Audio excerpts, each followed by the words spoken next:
In just the last 90 minutes, the governor making that order to close all schools for at least 2 weeks starting on Monday.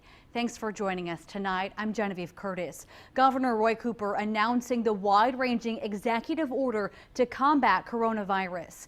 Now, as we said, that order directs K-12 public schools across the state to close for students starting on Monday, and that's going to last for at least 2 weeks. It also bans mass gatherings of more than 100 people across the state, but that doesn't apply to restaurants, stores, or shopping malls.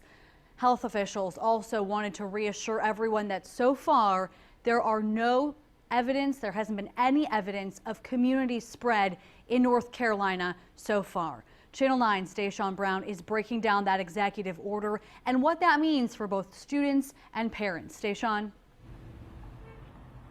Well, Genevieve, a change like this will mean so many changes for a lot of families. But one concern that we heard today directly from the governor was making sure students still had access to the meals they need. And the governor also mentioned possibly using school buses to still service their routes, but instead to deliver meals to those students.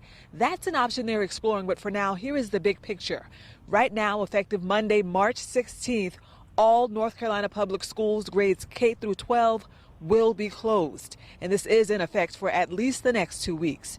During that time, the governor says he has formed a working group to look into issues like safe child care and also making sure children who need meals during the day will still receive them. Now, during that news conference, we also heard from the state superintendent on the logistics of a decision like this. Here was his message to school leaders. Like the hurricanes, do what's best for your students, and we will come back and worry about the funding and the calendar flexibility, the testing waivers. None of that's important right now. Right now, what's most important is the health of our state.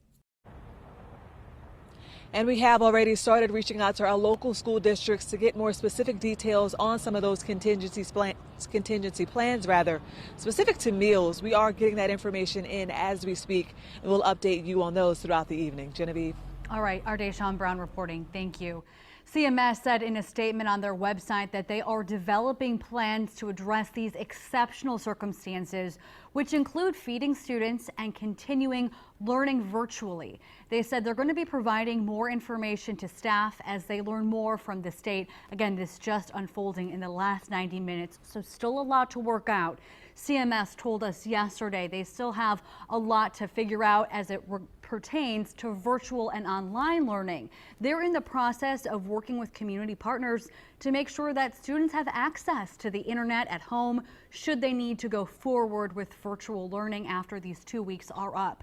They also talked about getting hotspots for students and Chromebooks with internet capability.